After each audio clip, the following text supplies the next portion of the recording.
आज आपण बटाटा पालकची भाजी बनवणार आहोत।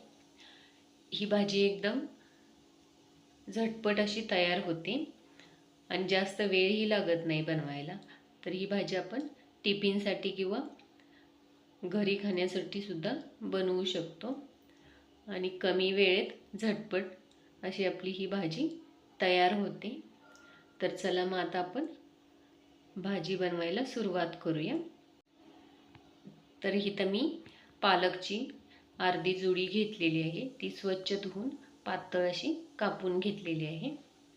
आता त्याचबरोबर आपल्याला एक टोमॅटो बारीक कट केलेला, एक मोठा कांदा बारीक कट केलेला आणि एक बटाटा तो मी कट करून पाण्यामध्ये ठेवलेला आहे।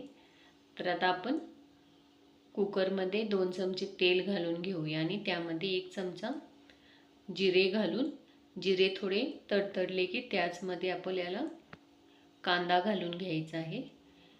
कांदा आपल्याला हलका गुलाबी कलर येईपर्यंत भाजून घ्यायचा आहे। कांदा आता भाजून झालेला आहे। तर आता ह्यामध्ये आपण टोमॅटो घालून घेऊया आणि टोमॅटो लवकर शिजण्यासाठी आपण त्यामध्ये मीठ घालून घ्यायचं।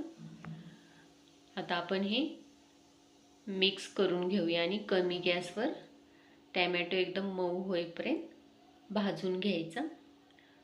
इथं आता टोमॅटो एकदम मऊ झालेला आहे। तर आपण ह्यामध्ये मसाले घालून घेऊया काय। तर ह्यामध्ये लाल मिरची पावडर 1 चमचा, 1 चमचा धने जिरे पूड, 1 चमचा गरम मसाला, पाव चमचा हळद, ह्यामध्ये आलं लसूण पेस्ट 1 चमचा घालायची आहे। हे आता मसाले एकदम मिक्स करून घेऊया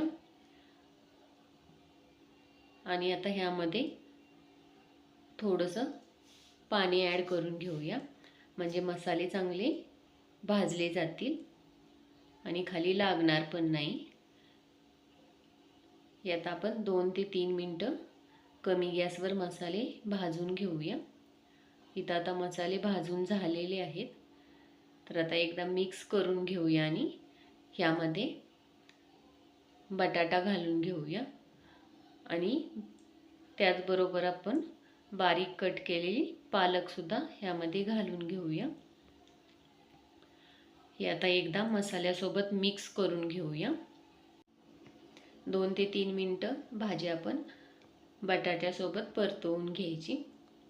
आता इथं भाजी परतवून झालेली आहे आपली। तर ह्यामध्ये आपण पाणी घालून घेऊया। मी इथं 1 छोटा ग्लास पाणी घातलेलं आहे। हे आपण कुकरमध्ये करणार आहोत, त्यामुळे शिजण्यासाठी जास्त पाणी लागत नाही। जेवढी आपल्याला ग्रेव्ही हवी आहे त्यानुसार पाणी आपण कमी जास्त करून घ्यायचं। आता आपण झाकण लावून याला 2 ते 3 शिट्ट्या करून घेऊया। इथं आता आपला कुकर झालेला आहे। तर आता आपण भाजी चेक करून घेऊया। इथं मी थोडासाच रस्सा केला आहे। जर तुम्हाला जास्त हवा असेल तर पाणी पण तुम्ही जास्त ॲड केलं तरी चालेल। इथं आता आपली भाजी तयार झालेली आहे। तर ही आपण टिफिनसाठी सुद्धा झटपट बनवू शकतो किंवा घरी खाण्यासाठी सुद्धा। जास्त वेळ ही शिजण्यासाठी लागत नाही आणि झटपट तयार होते। तुम्हाला माझी रेसिपी आवडली असल्यास लाईक करा, कमेंट करा आणि चॅनेलवर नवीन असाल तर चॅनेलला सबस्क्राईब करा। थँक्यू।